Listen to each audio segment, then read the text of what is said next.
Welcome back to the Acceptable Chess Weekly Roundup, where we take some time to look back and celebrate our successes, lament our mistakes, and learn how to do it better next week. I'm once again your host, John Harden, here with National Master Andrew Hoy. And Andrew, we had some significant shakeup in the standings this week, and I am happy to report our last few players finally put up some crooked numbers on the scoreboard. Going into round 6, Andrew, who's the new favorite to win it all? Yeah, so we spent a lot of time over the weekends looking at the feature game between Aaron and Rufus, and Aaron was able to squeeze out a win at the end of that game. So he is our leader going into round 6 with a half point on his chasers. However, Rufus and Brian are still only a half point back, so they'll be coming strong. And if Aaron makes any mistakes and slips up at all in the last 2 rounds, there's a whole field that's ready to pounce and take advantage of that. Absolutely. We're looking forward to that. And one thing we'll definitely be talking about next week is how we'll be handling the case of ties.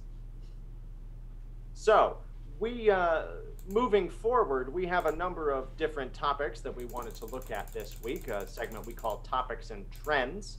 And just as last week, we've got 4 things that we think came up quite a bit in this week's games. Number 1, the idea of developing with a plan. And we'll talk about this in more detail as we look at the games, but once you get past the initial idea of bringing your pieces out, it's important to then start orienting all of your pieces and indeed your pawn moves around some kind of central strategic goal. After that, we'll move forward to looking at consolidating and preventing counterplay, otherwise known as you've got the advantage, now what?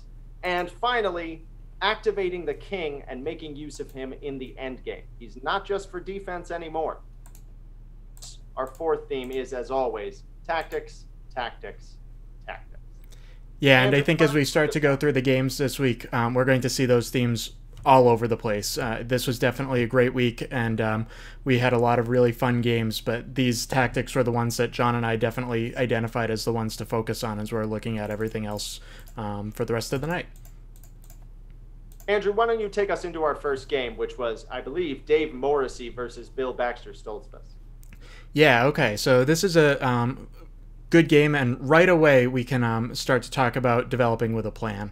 So right out of the gate, Black responded to the Scotch defense with a surprising move of d5. So this move isn't really typical.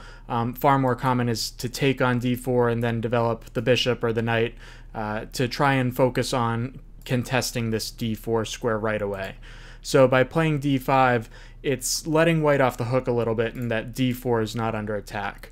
So white correctly took on e5, and then after d takes e4, already we can see a chance for white to focus on how to take advantage of this loose knight on c6. Certainly white could take right away, and black's pawn structure is a little bit lousy here. A stronger move might be bishop b5 here, and we're pinning the knight, and one example line might be bishop d7, and after knight takes, queen takes, we can play d5, and we're attacking the knight right away, and black really has to play some strong moves to not lose a piece right out of the opening. Absolutely. We see this same theme of bishop pinning and pawn winning coming up in several of our games tonight, and it seems like it was often a very serious threat. Yeah, and I think as we go back to through the games, we'll try and point out when there's a good opportunity to focus on tactics or focus on developing with a plan. So the move actually played in the game was a little bit overly optimistic. So white took on f7, and the idea is to bring the king out into the middle of the board and try and get some sort of attack going. There are moves like queen h5 or bishop c4 taking advantage of the light squares. However, when we're playing good players, it's important to understand that the stronger players are going to defend correctly. So this sacrifice is a little bit premature. White only has 1 piece developed, and white doesn't have any other bishops or queens or knights that are going to get into the attack quickly. So this sacrifice is just too soon, and from here black defended very, very well and was able to collect the full point without too much effort. Yeah, absolutely. It turned into a veritable bloodbath, I think, in the next couple of moves. Here, winning a piece and then even trading off yet another. A very interesting game, and probably a little bit too aggressive out of the gate. We'll be looking to see if Dave can correct that next week. Moving on to another game that we thought was very interesting and reflective of this theme, right? We had the match between Brian Curry and Andrew Larimer. So we have something moving towards a semi-Slav defense. The idea Black playing both his pawns on c6 and e6 to kind of safeguard this central d5 point, right, and make sure that he's not going to get run over. But after a couple of more developing moves, we can see that White is the first one to deviate from standard play. So a typical plan here for White would be generally to play something like Queen c2, maybe Rook c1, or Bishop d3. And in particular, these moves of Queen c2 and Bishop d3 both have the same strategic goal in common, which is to win control of this e4 square and also to generally place pressure on this b1 h7 diagonal. So Brian plays this h3 move, which, although it does have some merit, right, perhaps we have ideas of kingside expansion or the ability to tuck the bishop away in a key moment if it's being pressured. It's really not playing along with the rest of the team and operating along the same ideas. So we have some accurate moves from Black, playing castles and taking care of his home. But now, unfortunately, Black starts to wander a little bit. And I really want to high point this, highlight this next move. Bishop d6 is a sneaky bad move. It doesn't seem like it does any significant harm to the position, but first, we're breaking principle, moving the same piece twice in the opening. Almost never a good idea, especially at the level of chess that we're talking about, where we're really just trying to grasp and comprehend these principles. But also, there's a tactical reason why this move has problems, which is if White is seeking to play eventually this e4 move, which not only expands, but also lets him potentially crunch with e5, really starting to take over the space in the center and on the king side. This move has two flaws. Number one, that it reasserts the pin that is on the f6 knight. So now this knight is less capable of defending the e4 point, but also that e5 will now come with a pawn fork, causing even more damage. So Brian quite rightly and quickly acts and plays this e4 move. At this point, Black's position is already critical, and he needs to act very quickly to play d takes e4 and prevent this pawn from coming in and ruining his game.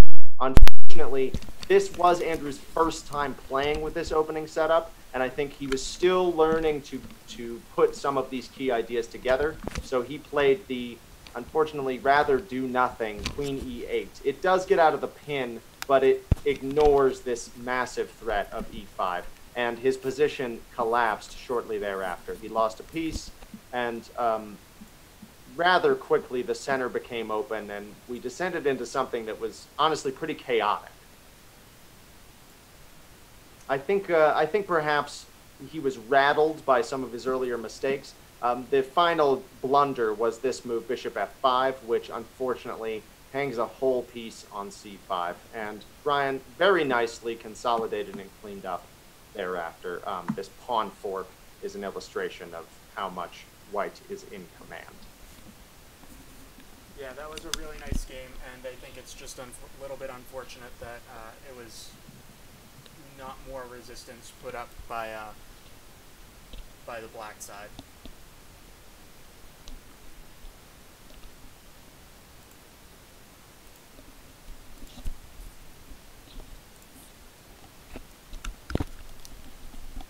I'm going to try and use a different microphone, and bear with me for one moment. No problem. No problem. While we're waiting, I'll at least get us started on introing the next game. So our next field of battle was Tyler Jakes versus John Morgan, or Morganic X, as he is known on the Lee Chess channels. This game featured a Nimzo Larson opening, which Tyler, I think, has just started adopting for this tournament. The ideas are pretty well illustrated by the early play, where White seeks a flank approach, not unlike some of these hyper-modern ideas that we discussed last time.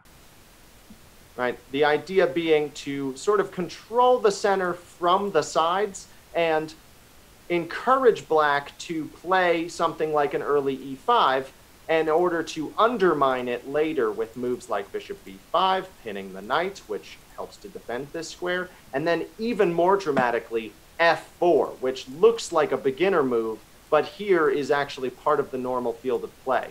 So both sides have played actually quite well up to this point, right? Black is quite rightly using classical ideas to seize the center and gain control of things, and white is using something much more modern to try and create tactical opportunities and really put the pressure on black in an unusual way. We get a little bit away from that when black makes his first move that I would call an inaccuracy, which is this little, call it a blink under pressure of e4. This move, although it does clamp down a little bit on the position, it's not developing. And it serves another function for white of really helping his dark squared bishop gain even more scope, which pays off to dramatic effect in just a couple of moves when, as I've done 100 times in bullet games, John Morgan hangs the g7 pawn and with it the rook. So Tyler was able to come up to a huge advantage, and even though John tried to counterattack, right, trying to take advantage of this f4 point,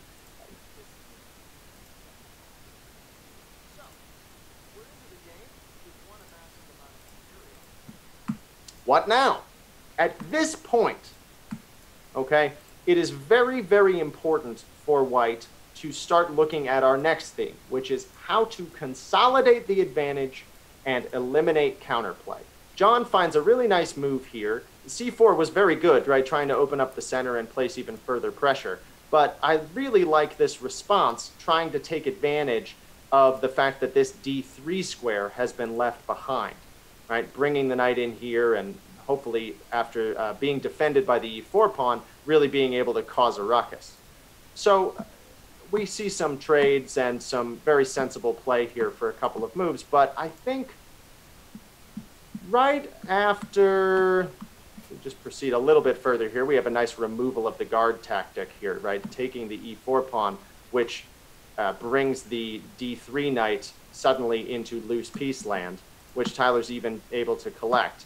But right around here, I would say, this knight h5 move, where we drift off to the right, is a great opportunity to, instead of trying to win more, as it were, to just slow down and bring your last few pieces into play. Something like rook to c1, trying to take over the c file and place pressure on this c7 point, would not only play more principled, but also does a nice job of making sure that the rook doesn't hang later to John's dark squared bishop and causing both sides to kind of lose the rook in the same way. So I really like something like this, and play might have continued rook to c1, knight to g4, and knight to b5, right? You see all of the pieces really operating in the same way here, followed by maybe d6 to open lines against the king. This would have been a really beautiful way to continue, and I think would have cleaned it up a little bit more. The game descended a little bit into chaos here, right? John was able to get something going with his queen. He won the knight. And although Tyler was able to regain the bishop, suddenly we're in a dogfight. Queen f3, the rook is hit. Notice how the fact that this rook is loose on a1 is a problem. If the rook was here on c1, we might just be able to calmly, right, block with the queen and, well, I suppose actually there you'd be in just as much trouble, wouldn't you? But I think having the queen enter at this point, right, was avoidable. This is my main takeaway point. So after queen f2, queen h1, queen g1 blocking, queen f3, queen f2, queen h1, right? We get a little bit of dancing around. The question is, how should black proceed? And I think here was a really excellent opportunity to take a little bit of time, think very carefully, and play for the repetition. Remember that the rule of draws states that if you get a threefold repetition, that's 3 times with the exact same position, the game will be blown dead and declared a draw. So in a position like this, you have to think, okay, well, I've got rook, knight, and queen. He's got rook, knight, and queen. But the count of pawns is definitely going to be in white's favor, and I don't think that that's an end game that I'm particularly enthusiastic about. So why not continue to repeat and see if you can get the draw? I think that would have been a more prudent way to continue. But John is perhaps a student of the romantic school, decided to be a little more sporting, traded the queens off, right, and unfortunately got the worst end of it pretty quickly. Tyler was able to win a couple of pawns, trade things off to a beautiful end game where he had a massive advantage and only missed winning because of an unfortunate stalemate right at the end of the game. And I am fast forwarding a little bit here so we can get to that position. One of the things that I wanted to say about this last point here, it's easy enough to look at something like this position, which is indeed a stalemate. We can see the knight is holding the 2 squares that the king needs and the queen the rest of the g-file. But instead of looking at this as a specific blunder, like I should have seen that exact position and known what to do about it, I would say that a better way to deal with this kind of mistake going forward would be to train with, in fact, a feature that is available on Lead Chess, a simple checkmate trainer, and learn how to mop up a position like this with just the king and the queen. Because every additional piece you add to the equation just gives you more things to think about and consequently more things to miss. I think if Tyler had simplified his approach and perhaps practiced something like this ahead of time, as this is indeed a common endgame to have to win with the king and queen, he would have avoided any of those mistakes and very nicely won the full point. Yeah, and I think that just goes to show how important it can be to practice some of the elemental endgames and to focus on checkmating with one piece and the minimum number of pieces, because we won't always have the extra pieces that we need to make it easy to do. Absolutely. Andrew, why don't we shift things around a little bit? Could you take us into Nate Humphrey versus Chip Rutan? Absolutely. So this was another really interesting game. So we started off with the Nimzo Indian. And John, can you talk to us a little bit about where that name comes from? Absolutely. So the Nimzo in Nimzo Indian, and I should have mentioned this, the same Nimzo which is also present in our previous game, the Nimzo Larson, is, as some astute students may have guessed, attributed to Aaron Nimzovich, whose influence on the game, particularly the hyper-modern school, his book My System, we have mentioned at a number of times, both in the club chat and during these broadcasts. Like so many other chess openings, the Indian in Nimzo Indian comes not so much from the character of the opening or some particular flavor, but from the actual identity of one of its earliest players. The strong 19th century Indian player Mohishundar Banerjee, and I'm sure I'm pronouncing that dreadfully, was one of the earliest and best known adopters of the Indian defense family, which universally, I believe, begin with this knight f6 move instead of the more classical d5, meeting with a pawn in the center, as Siegbert Tarrasch has always recommended. Right? Knight f6 seeks to control with pieces the center, and usually it's also characterized by some kind of early deployment of the bishops, frequently with a fianchetto on one or even both sides. This is how we characterize the Indian defenses, which include the Nimzo Indian, the King's Indian, which we saw last week, and quite a few others. Thanks. Yeah, that's really interesting, and I think learning the history of chess can be just as interesting as playing some of these bullet games that we often play way too many of. So Absolutely. To get back to the game, the plans in the Nimzo Indian, and in fact all of the Indian openings, revolve around the e4 square, and specifically this e4 push for white. So white is going to focus on making that possible, and black is going to do everything he can to prevent that play. So for example, white has tried f3 to support the push with a pawn. White has tried queen c2 and queen b3, both to disturb this bishop and to prevent the doubling of his c-pawns. And black at some moment will almost always play d5 in order to contest this e4 push. So in the game, white chose to play bishop d2, breaking the pin this way, and black responded correctly with d5, controlling this e4 square with a pawn. And now white made an attempt to attack the bishop with the queen. White was not successful because black has this knight c6 move defending the bishop. So play continued with e3 developing, and then we got a pretty typical trade on the c3 square. Now I like what black did next. Bishop d7 is a nice move because it eyes the queen. You're threatening to move the knight somewhere. There's not a great square for the knight yet, but it's kind of taken on faith that sooner or later black will have some idea of moving this knight to attack something useful.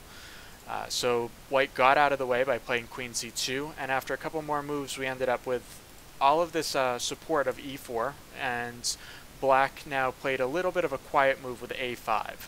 Again, a5 does make sense because black's going to try and put a knight into b4 and trade off one of white's bishops, whether it's this light square one or if white takes on b4 with the dark square bishop. All the same, it's a way to get the bishop pair off the board for white because the bishop pair is very strong. So we'll just go through a couple more moves.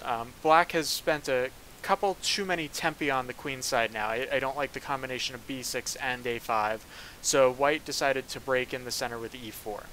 Now, I might prefer to castle before playing e4, but I think e4 is perfectly acceptable, and we get to this structure where the queen is centralized nicely, and black's only real plan is to play bishop c6 to contest the light squares here.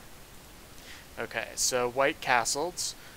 Black, in fact, put the bishop on c6, and then after a couple more moves, we can see that we have a position with opposite color bishops. So black is going to have to defend this g7 square. Right now the knight is doing that, but there are threats of knight g3 to undermine the knight, or even g4, which looks a little bit crazy, but it can be grounded in some concrete rationale when we're threatening mates on g7. As the flip side to that, though, black does have very good light square control, especially over d5 and e4. So let's go through a couple more moves quickly. We traded the queens, which can lead to some drawing tendencies with opposite bishops. And then all of the rooks kind of pile up on the d-file. d5 is a little bit of a surprising move just because it looks like black has to take, but black actually recognizes that this pin on the d-file can be even stronger than immediately trading on d5, and it gets black's last rook into the game here. So again, we had a couple more moves, and now we get to one of the more interesting moments in the game when white plays knight h5, attacking the g7 pawn.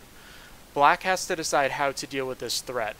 Black can't play a move like g6 because this fork is devastating and white would quickly be winning here. So black decided to block the diagonal with f6, and now we found one of the best moves of the week, certainly a candidate for the move of the week, and white played the beautiful bishop takes f6. Whoa, whoa, whoa. Andrew, last week we saw a number of different examples, most notably in Robert Larimer versus Brian Curry, that trading two pieces for a rook and some pawns was a mistake. What's so different here that makes this bishop f6 move an exclamation point for you? Yeah, good question, because no two ways about it, we're giving up two pieces for a rook here. However, it's a little bit different than last week because we're well into the endgame here. So there are no queens on the board, there are no other knights or bishops, and in the endgame, with the more open files, the rooks are generally stronger than the two minor pieces. Additionally, white is getting two pawns instead of one for the rook. With the second pawn, especially a passed f pawn, black is going to have really hard time holding the draw here. Black can try things like knight d6 and maybe rook e7 to activate the rook, but white is just going to have too many threats. This rook can activate very quickly, and in fact, white might be able to come up with a little bit of a mating attack depending on how the next few moves shake out here. Absolutely. Yeah, I think the most important point for me to mention here is just how easy it is when you have extra pawns to play, because you just push them up the board as best you can and try not to drop any. Yes, exactly. So I think black correctly recognized that that would be a very hard endgame to hold and decided to cut his losses by just giving up one pawn instead of the rook for the two pieces. So he played rook a8, moving the rook out of the way, and now white correctly grabbed the second pawn by taking on g7. Now, white's pieces are a little bit funny. Black again can immediately take on g7 and get the two pieces for the rook, but black also decided to attack the bishop first and put the rook on an even better square. And now white has found a really great tactic to win two pawns, And this is kind of his opportunity to really consolidate and prevent black from having any counterplay as we go forward. So this is kind of a once-in-a-lifetime opportunity here. White really has to find the correct move right now. And that correct move would have been knight to h5. So this starts to put the knight on a safer square. The knight can no longer be attacked. Even the bishop can't get to a square where it can attack the knight. And the knight is defending this bishop for a moment. Black can't take because we're not giving up one rook, but we're giving up two rooks for the bishop. So instead, black would have to play a move like rook to f7 to get the rook out of the fork that's coming up. And now play might continue bishop d4, defending the f2 square, rook f5, attacking the knight, and now white can play this g4 move at long last, which defends the knight and attacks the rook.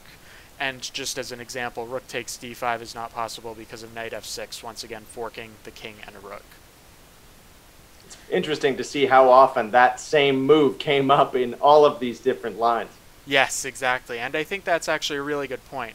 A lot of times when we calculate something, we see these ideas, and even if the idea doesn't come up immediately, sooner or later those ideas will be useful, and they can be useful in a lot of different lines as you're going through the game. So kind of keep those ideas in the back of your mind, and it will find some way of working out in the end.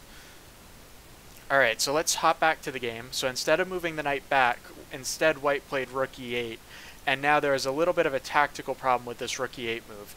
After we capture on e8, black has this nice move, rook f7, which is attacking the bishop, but there's also a discovered attack on the knight here.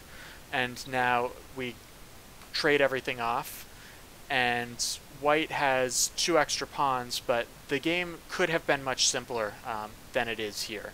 And that's simply because this knight can be very active, and white's bishop is not doing enough to shepherd the pawns home because the black king is in front of the passed pawns.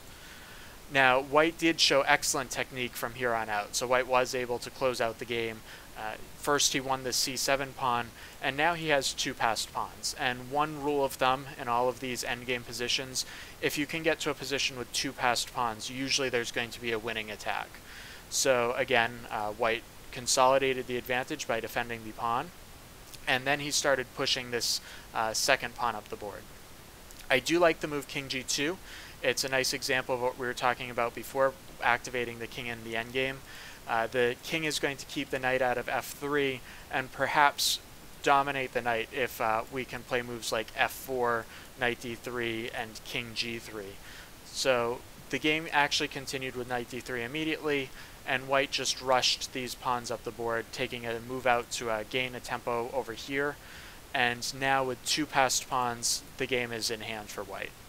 And just one more thing that I want to quickly point out, h takes g5 is fine here, but sometimes you'll find that these two pawns are very close together. So one common idea when we play a move like g5 is to actually play h5, because now this h pawn that's passed is further away from the king, and it's more difficult for the black king to get back.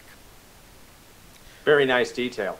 Absolutely. Yeah, and I will say one last thing I'll throw in at the end here. It was very nice, good, patient, precise play by Nate at the end as well, making sure that he did not just allow this pawn to queen and then take his chances. But instead we see calm, patient, regathering, playing queen checks and harassing the king until he can force the position he wants with queen to c3 check. And at this point, black threw in the towel. Moving on to a couple of shorter games that I'd like to look at here, we see some of these same themes building up of consolidating the advantage. After a wild opening in Cool Ma versus Chris White, of course, our famous and beloved Nick Riccadelli, White's strategy was a little bit strange, but I think it did confuse his opponent enough that he was able to, after a couple of turns and this knight getting a little bit too far out ahead of its friends, play this pawn to c3 move, which nets a whole piece and makes him a very happy camper. But it is important to note, one of the perhaps drawbacks of playing this way is that he does have a little bit of an underdeveloped king side, and a few more turns to make before he could say that his position's fully online. So at this point, it was pretty important for white to be able to play accurately. Now, I like the way this is going so far, and I think that he can feel very happy about it. And as long as he's able to maybe pick off this B pawn, he's going to be fine. But unfortunately, we see here white starts to get away from solid play and maybe go for tricks. Yeah, and John, that's actually really interesting. You correctly pointed out that white should be taking off the B pawn. I think that's a really good way to just identify where the counterplay from black is going to come from. So right now, black is dominating the queen side with these two advanced pawns. It's essentially making up for the missing dark square bishop because the pawns are controlling so many dark squares on the queen side. And white should recognize that this is black's only threat at the moment. A move like knight d3 threatening to win the pawn. After queen a5, we can find a move like rook b1, and we're going to win this pawn right away. And even if we're giving up the a2 pawn, I think that's completely fine, because now the pawn structure has been crippled, and we'll be able to round up this c3 pawn without too much effort, and there's really nothing left for black to play for in this position. Yeah, absolutely. I think this would have been clean and probably given him very good chances to earn the full point. But unfortunately, the game went a little bit of a different direction. So after some of these very good consolidating moves, I think bishop b3 is reasonable, although perhaps not best. Right? We see queen to c2 and then knight to e5, which I think was perhaps an effort on Nick's part to set some kind of a trap with a discovered attack, or, you know, gaining access to this c6 square. But it doesn't quite work. The king's in the wrong place. So after black nets the exchange, this knight dances out to c6 for really no reason. And unfortunately, after that, even gives himself away still further with the move knight to a7. So it's a very, very disappointing way for the game to go, I think, after that hot start from the white pieces. Black did a very nice job after this of forcing open lines against the king side, creating, you see this open h-file where the a7 rook is going to be able to quickly join. And after this nice pin of bishop a4, we see the rooks enter decisively, and they are able to mitigate the effect that this powerful move might otherwise have had. Rook h2 check, the king is forced to step out of the way of the skewer, and rook to c2. And of course, Nick very wisely takes the queen, but enough material has been given away by now that black did not have much trouble with scoring the full point a few turns later. Yeah, very interesting game, and I think it just goes to show that even if you lose a piece in the opening, there are still going to be chances to come back, and it's important to stick in and play the best moves even if you're down material. Absolutely. Looking at another game that was very back and forth and had a lot of similar chances, we saw a little bit of an unorthodox Sicilian defense. This is the matchup between Boston D-Fi, Danny Finn, and R.S. Larimer, the screen name of Mr. Robert Larimer, I think our club mascot and perennial favorite. This move E5 from white is probably the first thing that happens in this game. It's a little bit unusual. I don't think it's necessary, although there is some space gained to waste time like this in the opening. Usually in the Sicilian defense, white is trying to use a developmental advantage to try and crush black before black can make use of all of his many pawn moves. So something like this, although it does clamp down, I think could be said to be wasting a bit of time. But I don't think it had too much effect on the character of the game, right? Because most of the back and forth really happened once we got into the middle game. The center opened up after this very good decision to play d4, and after some exchanges, things get a little bit weird over there on the queen side, but we reach something that's fairly normal.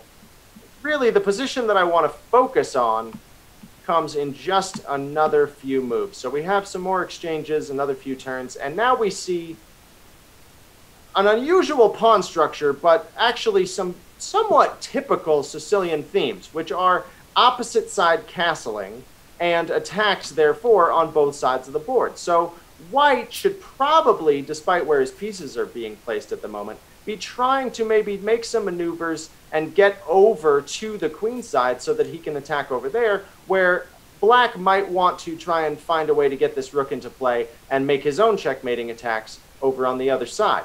But that's not exactly what happens, right? After bishop c2 drawing back to safety, we start seeing Robert pursues a plan that I think is strategically, let's say, dangerous. Right? By expanding on the side where his king is moved rather than castled, right? He's creating a lot more space and room for lines to open around the king. This is best illustrated in just a few more turns when we have this move b4. Yeah. Now, absolutely, this discovered attack on the rook is very powerful. But, Andrew, what do you see here that white is going to bring the hammer down with? Yeah, exactly. And again, this just comes back to the importance of tactics. And white has this really nice move just taking on b4. And we're not actually moving the rook out of the way, but we're meeting black's threat with an even bigger threat of our own. And in fact, due to this pin on the c-file, white is going to win a decisive amount of material. Yeah, so Robert does his level best to block, right, playing bishop to c4, I think the best move in the position. And Danny will not be deterred. He brings this bishop back again to the d3 square, putting pressure on the pinned piece. Black did have a chance to offer a little bit more resistance here, right? He did have d5 available to him to try and safeguard things. However, I think even here, white is doing very well after something like queen to e2, stacking up even more pressure on this c4 point, and adding the new threat of taking on e6 with check, which of course has just become an undefended pawn because of the d5 advance. Instead of this line, though, black decided just to very prudently step out of the pin and try to get his king to safety. This nets white a piece. He's able to open even more lines against the king, another nice decision by Danny here, and bring both rooks in to start chasing this king into the corner. And after just a few more very accurate moves, we reach this position after king a8. And here, sad to say, given the results of the game, but white has a number of different ways to finish things off here. And I think this is something we're going to talk about a little bit more at the end of today's program, but this is a really great place to take your time. It's important to note here that white has about 23 minutes still left on his clock at this point in the game. That's not unusual given the state of the middle game, but when you're looking at something that you know could be the end, it's worth it to take as much time as possible to check, double check, and even triple check everything that you're thinking about. So a number of different ways that we could go here. Number one, we could trade the rooks. And I think after something like queen to b6, we are going to be able to get the queens off and be up a whole piece, which should help us to be able to pick off some pawns and win the game in the end game, even if we lose this a pawn to the advances of the king. But something else that's also worth looking at is using this a pawn as a support point and bringing it forward with rook to b6. Now, this carries an awful lot of threats. Now, first, there's the obvious threat to the queen, but also this move, if allowed, is going to lead to an immediate checkmate. So something like this, right, would force yet another exchange of the rooks, and now maybe to look at something a little different, we could take with the a pawn, right, and then push a4. And we can see here how white is still going to be continuing this attack, reuniting these two pawn companions, and still pressing towards checkmating ideas in just a few turns. Unfortunately, it's always nice when you can deliver an attack with the pawns instead of a piece. Absolutely, especially if you can manage to checkmate. Unfortunately, here we see a major blunder from the white pieces. White made the visually appealing decision to attack the queen this way. Unfortunately, this move gives away a lot of pressure on the b-file. And after rook takes to b1, now this was still okay, right? This is still a reasonable position to play, although white has definitely given away some of his advantage. But white then blundered again with knight to e1, which rather than recapturing, only encourages black to grab still more material. And rook takes e1 was a nice tactic, not only being greedy and taking as much as possible, but also luring the queen away from her defense of this rook on d4. And after this, the position is not only turned very much in black's favor, but it's greatly simplified, which makes the task of trying to somehow come back very, very difficult indeed. And indeed here, black could have immediately ended the game, I believe, with just the simple queen g2 checkmate. Although the game did extend on a few more turns, black was able to net the point. Yes, and I think that is, again, just a good example of what we were talking about, really focusing on shutting down your opponent's counterplay. So when you're up that much material, feel free to trade off the rooks. It might not be the best move, but there's no complexity left after you trade the rooks, and there are no real threats to the position, and it will be an easy endgame with an extra piece, even if you don't want to look for moves like rook b6 to try and use the pawns to attack. Absolutely. Andrew, we looked at a couple of our next games in our live commentary this weekend, but upon review, what did you notice in our top board battle? Yeah, this was a really interesting game, and I think we definitely covered it very well on Saturday. But let's just highlight a couple of the highlights of the game. So right out of the gate, we had said that this bishop b5 is a little bit unusual. It's far more common for the bishop to come to d3 in these types of lines to attack h7. But at any rate, white is developing with a plan. White's plan is to pin this knight and really restrict black's development, since white has the big center and black has not developed the pieces yet. Now, in this position, d5 looks like a nice way to attack the knight, but white's pawn center has been overextended now. All of these pawns have been pushed to the 5th rank and they're not supported by other pawns. And now black finds a very accurate series of moves to take a clear advantage going into the middle game. So he starts with a6 and b5 to break the pin on the knight. And then white decides to take on c6 with the pawn, because these doubled a pawns are the worst possible variation of these pawns for black. And then after a few more moves, we get to a position where the black queen is actually attacking this c6 pawn, and there's no good way to defend it.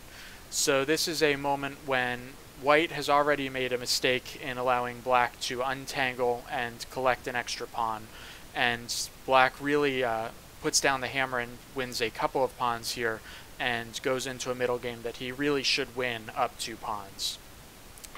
Now, white did defend and complicate the game very, very well. So whenever you're down a couple of pawns, it's time to throw caution to the wind and just start attacking and creating threats, and maybe something good will happen. So I like c4 for that reason. It starts to cut off the queen, and there are a couple of ideas for trapping the queen on the b2 square. So after bishop e6, white continued with rook e2, again attacking the queen, and then attacked the queen even more.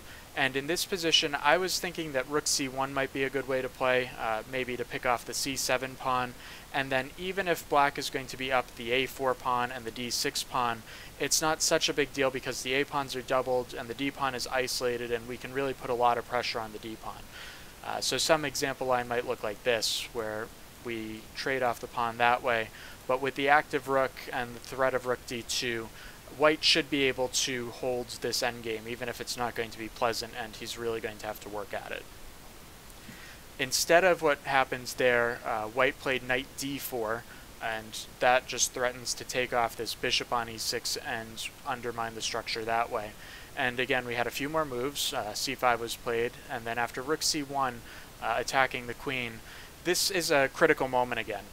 And the reason we can recognize that this is a critical moment is that all of these center pawns are undefended.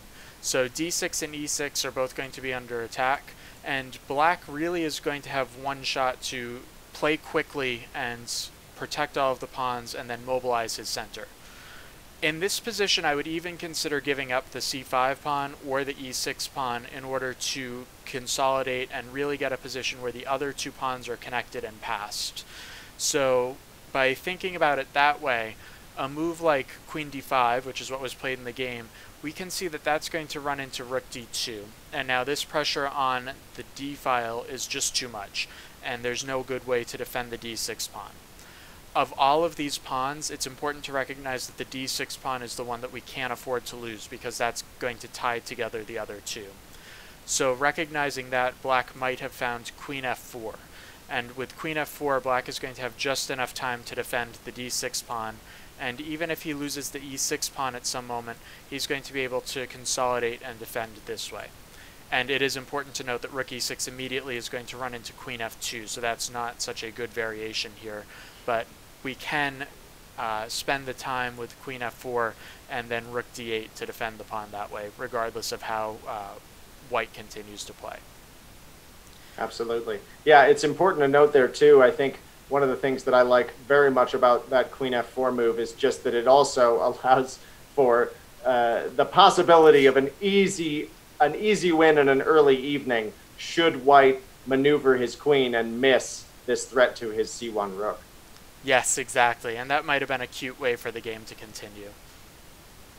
So in the actual game, queen d5 was played, as we alluded to earlier, and white played rook d2, attacking this d6 pawn, and after queen f5, white played f3 to defend the f2 square, and now after queen f4, well, black has lost a tempo because the rook has come to d2. And even though black has forced this f3 concession, we'll see that the f-pawn being moved from f2 does not cause any glaring weaknesses in the white position. And in fact, later this actually proved critical because it allowed white to develop the king even faster in the endgame. So here, king f1, I might have preferred king h1 just to keep the king a little bit safer with all the rooks on the board still. But king f1 I think is defensible and fine. Black picked off the a3 pawn, but once again, the a3 pawn is less important than the e6 and the d6 pawns in the center of the board. So we had a few more moves, and we'll just go through a couple of these quickly because we got to an endgame that was very, very interesting. This discovered check is a nice little idea for white. It lets him bring the rook back and defend the 7th rank. And after the pawns were traded, this is another moment that I want to highlight. Black has played really well so far, but through no fault of his own, I mean, maybe he could have played a couple more accurate moves, the advantage has really been lost. And now black has to reset and realize that even though at this exact moment he's up 2 pawns, he's really not winning anymore. So he can continue to play for a win. I think the easiest way to continue to play for a win would be rook c6, and then after a move like rook a4, maybe rook d6. And we're defending all the pawns, and we do have 1 extra pawn in this endgame, even though it's going to be hard to hold all of the pawns. However, if you don't recognize that the edge has disappeared and that the position has become critical again, it's very easy to overpress and play for a win when you're really actually not justified in playing for a win. So the way the game continued, black played rook d4 and white took c5. And now we talked about this endgame a lot in the live commentary on Saturday, so I'm not going to spend too much time. I just want to highlight how white spends this time activating his king and is able to really create a mating attack out of nowhere because of the active king.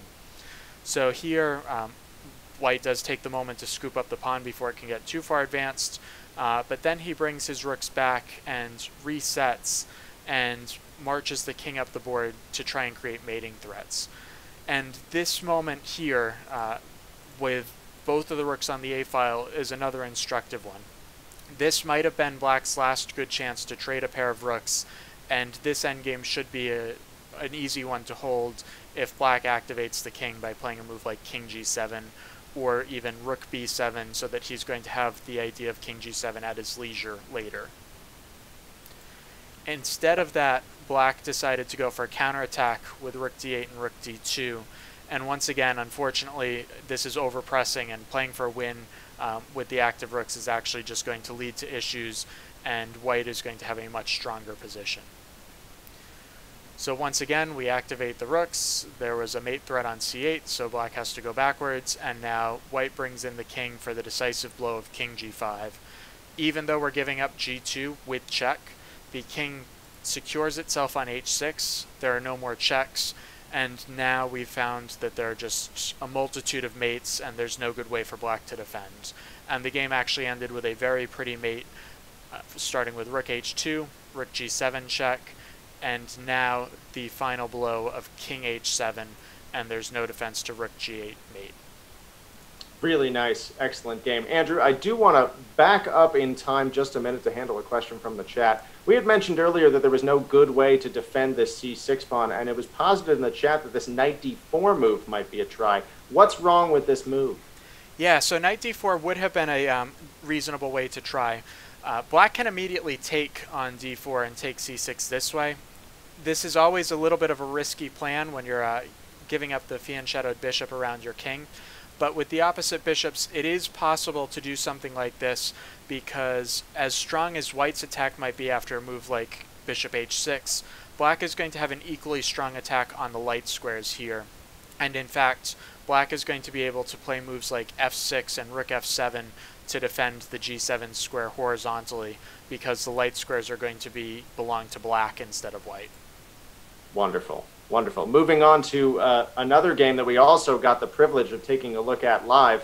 I will go through the opening fairly efficiently in order to keep our show on schedule. We had a King's Indian position that was mostly played, I think, pretty normally. So again, we have this Indian idea, this early knight f6, and we see the deployment of the dark squared bishop onto the long diagonal. Hence the name King's Indian, right? Because we have brought the bishop in on the king's side. But there was a little bit of a blip here after this knight b to d7 move, where normally this knight stays back a little bit longer. And I believe, Andrew, that e5 is the normal move in a position like this? Yes, definitely e5. And it's important to note that even knight c6 here is premature because of the move d5, knight e5, and now white can actually trade here. And this e5 pawn blocks this diagonal forever. Yeah, absolutely. So it would have been a tough bid as well. But white did, unfortunately for him, miss the chance, because after this knight b to d7, white had a really nice shot, taking advantage of the fact that all of this knight's best retreat squares are currently occupied, to play e5 himself. Excuse me, this is the game continuation. Here we go. e5 himself, which leads to a very unpleasant position for this f6 knight, where he is forced to go to h5.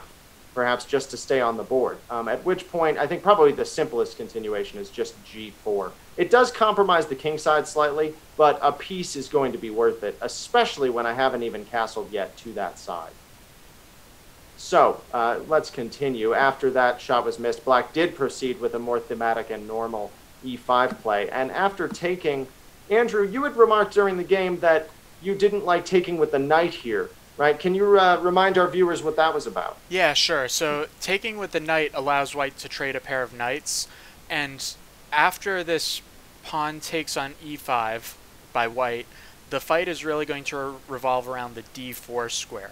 So by taking with the pawn, we end up with a pawn covering d4, and now we have two knights that might maneuver to the d4 square.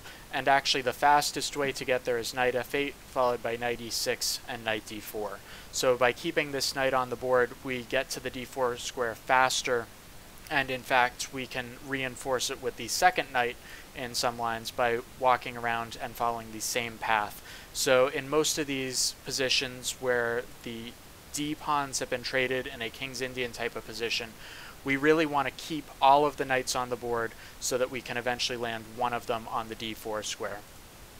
Fabulous. So the game did proceed in a different direction. After the exchange of those knights, white made the decision to take his queen off of the file, thinking to put a rook on there and avoid the early exchange of queens. And now we see a setup from Alex Host, right, with the black pieces that I think is instructive.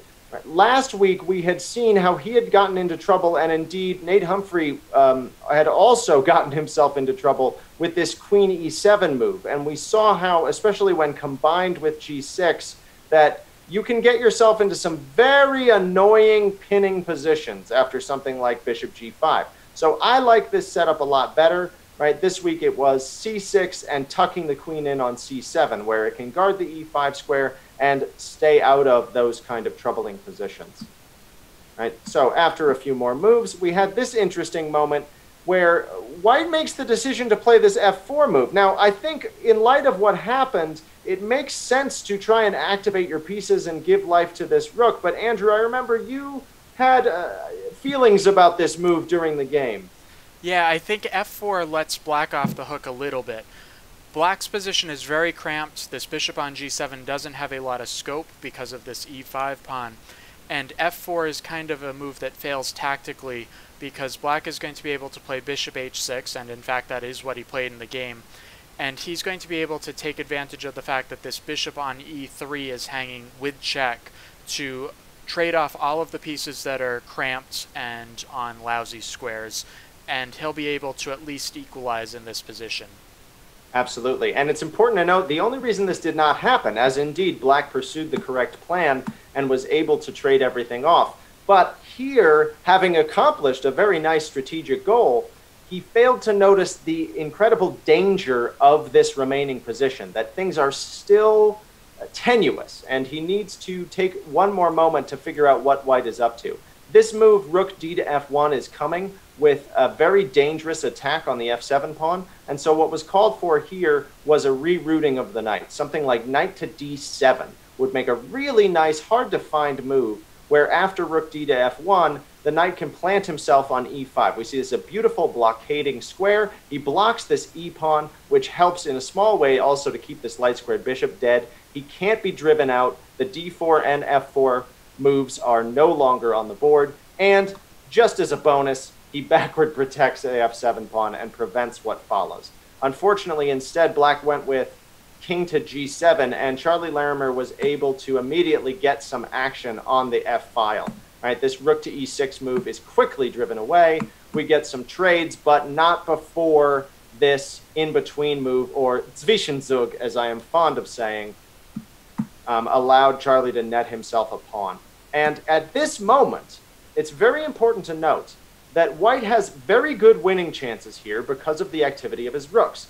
What was necessary in this moment to try and bring home the full point was our third theme of the evening, which is activating the king in the endgame. Now, we looked at this a little bit already in Aaron Carey versus Rufus Bear, but here's another example. Here, a great way for White to try and win was actually the sneaky move king to f2, with this idea of trying to come up the board and seize this g5 square. As without this square, some of you may start to notice what I'm about, this king is unbelievably short on air to breathe, and this move suddenly becomes decisive.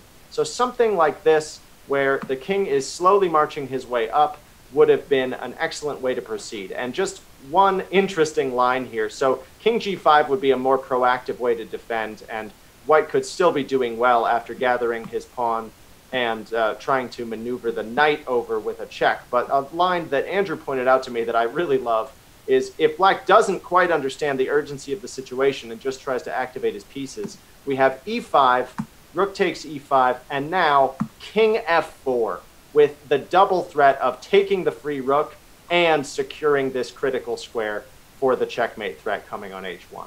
So this was a really beautiful way to continue, but also a principled one that I think is worth remembering as we drift into these endgame positions.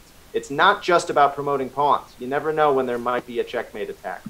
So instead, we had quite a few more moves that we did cover in the live commentary, and in the interest of time, I'm going to say that the pieces were traded off, and although both players played well, we ended up in a position where really there was nothing left to do but shake hands and take the draw. Yes, and again, we're going to talk more about activating the king in our next game. So without further ado, let's jump on to our the game that we want to highlight tonight between L. Shulgin and VT Hiker. So as we're going through this game, let's really focus on how Lenny develops his pieces and really focuses on the center of the board. So he's bringing all of the pieces to the center, and then he decides to play the Scotch 4 knights with d4. And now Black actually decides to trade on d4, which is a little bit of a concession. More common moves are moves like bishop c5 or even bishop b4, because once we take here as White, Black is going to have an extra center pawn. And even though it looks like it's just a doubled c-pawn, the extra pawn supporting d5 really does make a big difference, and that is something that could help out Black going forward. So anyways, after trading on d4, Black plays d5, and White temporarily wins a pawn on the d5 square by simply capturing. And now we get a couple more moves, and White decides to play for this idea of consolidating the d5 pawn. So he's going to try and trade off all of the black pieces that are attacking the d5 pawn so that he's just up a clear pawn heading into the endgame. So here bishop g5 pins the knight and will let us trade it off. Now bishop f5 is played, counterattacking, but there's enough time for white to trade off all of the pieces here, and then white finds this fantastic move of long castles, which allows the king to defend c2, and the rook comes to the d file to defend the d5 pawn. So after a couple more moves, we had bishop d3, bishop g6, and now white decided to play h4 to disrupt this bishop on g6. And black expands on the queen side, correctly noticing that he is down a pawn and needs to do something quickly. And finally we get to this position where the rooks have been traded off. Now we once again see a critical moment where we could have a better move for white here.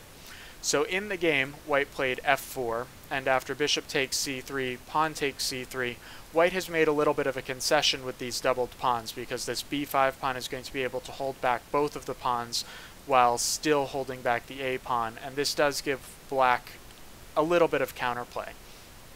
An even stronger move than f4 would have been a chance to activate the king. Had white instead played king d2, now if we play a move like bishop takes, we can play king takes c3, and in fact the king is going to march into the position again with a very strong effect because the white rooks have some great squares as soon as this pawn is defended by the king. It never ceases to amaze me the way that these impressive space-gaining pawns that can be such a crusher in a middle game position suddenly look so brittle and flimsy as we get into the endgame and a king just dances around them. Yes, and the other thing that always strikes me is that there's always some idea to create a path for the king. If black tries to play a move like a5 to keep out the king this way, white can simply play a4, and even though it looks like we're giving up a pawn, that pawn is not long for this world, and we have moves like rook to a4 and rook to d4 to trade off the pawn and win it that way. Alright, so let's go back to the game. After f4, black took, and we end up with these doubled pawns. And now white could have taken on c6 to try and just be up a clean pawn this way, and he probably would have had to play a move like a4 to trade off this way. Instead what he did was he played rook e1 to activate the other rook. I like rook e1 a lot. I think both moves are fine. And now we get to our game of the week. This is a moment when white has to do something about this rook because it's under attack, and white has 3 squares that defend the pawn on d5. White can play rook d4, rook d2, or rook d1. Lenny spent a little bit of time and found the very nice move rook d2. Rook d2 shows the foresight to leave the d4 square for the king so that the king can come up to the d4 square and defend the pawn and enter the position that way. Once again, just showing how important it is to activate the king in the endgame. Really nice, subtle move that we thought would be underappreciated if we didn't highlight it, which is why it has been awarded this week's Move of the Week. Yes. And after this, the rest of the game went very quickly, so we'll just highlight the rest of the plan by white fairly quickly. White was able to scoop up the f5 pawn, and then once again we see a couple of passed pawns being created, and even though this d pawn is lost, the 3-on-2 means that white is always going to be able to create a passed pawn on the king side, and in fact by simply taking on f7 and then playing g5, there's no defense to this h-pawn running in for the score, and black resigns here. Fabulous. Andrew, thank you for that excellent and informative breakdown of a subtly played game. Well, those are all the games we have to look at. There's one final segment that we wanted to do before we let you all go, and it's a new segment this week. Sometimes the process of improving at chess can feel completely overwhelming. There are so many guiding principles, so many rules of thumb, and so many tactical tricks to remember that it feels impossible to juggle it all. So we're going to simplify this process by giving you just 2 goals to focus on while you play this week. And we're calling it the Acceptable Chess Checklist. Andrew, what did you think was most important for our players going forward this week as they look at round 6? Sure. So the 2 things that we'd like you to think about this week is that most of these blunders that we saw could have been avoided if players simply spent a little bit more time and really tried to find the best move in these critical positions. So simply use all of your time. You have a whole 45 minutes, and there's an increment every single move, so take 5 minutes on some move if you think it's an important moment. We haven't really run into too many problems of people running out of time or running low on time prematurely, so make sure that you are spending all of your time and finding the best moves. Absolutely. I'd like to piggyback on that just to say I think it's one of the things that separates our top boards from some of the lower rated players still in the tournament. And I also will say that sometimes just a simple process to use to help you with this is to be thinking on your turn about your opponent's checks, captures, and checkmate threats. And if you just cycle through that list of 3 things, I find that it helps you to slow down instead of just having this instruction to slow down, which is a little general. Yes. And then the second thing that we want everybody to focus on is to develop all of the pieces. There have been an awful lot of games this week and earlier in the tournament when wild attacks were launched with only 3 or 4 pieces developed. Pretty much any time you have a chance to develop another piece, something good will happen eventually. So when in doubt, make sure you're developing your knights, finding good diagonals for the bishop, and your development really isn't complete until your 2 rooks have been connected and you have at least 1 file for the rooks that they can focus on for the rest of the game. Fabulous. So for all of you, there are 2 concentration points. Don't worry about the results. Worry about these tasks and see if you can live up to them. Well, we're over time and we've covered everything I can think of. So for Andrew Hoy, I'm John Harden. Thank you all for joining us for another week, and thank you for participating in this tournament. And once again, you are watching Acceptable Chess.